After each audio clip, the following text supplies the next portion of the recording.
Evans Lunalo anayejulikana kama Lunalo TV ni kijana mkakamavu, kipenzi cha wengi, anayejulikana sana kutokana na kazi anayoifanya.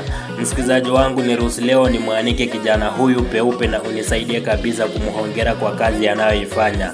Jamani, huyu ni mtoto wa nani? Hakika wazazi hawakuzaa tu kijana bali waleta baraka ya dhamana katika ulimwengu huu. Lunalo TV alizaliwa katika kaunti ya Bungoma, eneo la Misihu. Alikulia katika mazingira ya kawaida, akawa na ndoto kubwa ya kufanikiwa katika maishani mwake.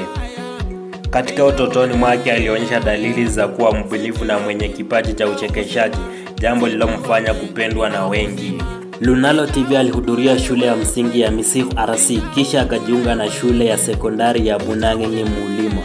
Alikuwa na sanaa ya ucheshi. Kipaji chake kilianza kung'aa mitandaoni alipoanza kutengeneza video fupi za uchekeshaji akitumia lugha ya Sheng na misaa inayohusiana na maisha ya kila siku ya Wakenya.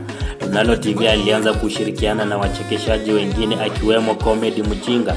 Aliongeza juhudi zake za kutengeneza maudhui zaidi haswa kwenye YouTube. Hadi sasa ana wafuasi wengi mno.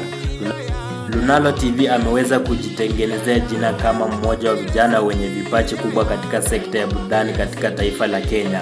Jamani, niruhusu leo unisaidie kabisa kumhongera shujaa huyu kwa kazi anayoifanya. Kutoka kuwa kijana wa kawaida wa Misihu hadi kuwa mmoja wa wachekeshaji wakubwa kwa kizazi kipya nje.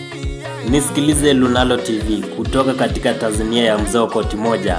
Tunakuenzi, tunakuombea maisha marefu na zile ndoto zako ziweze kutimia.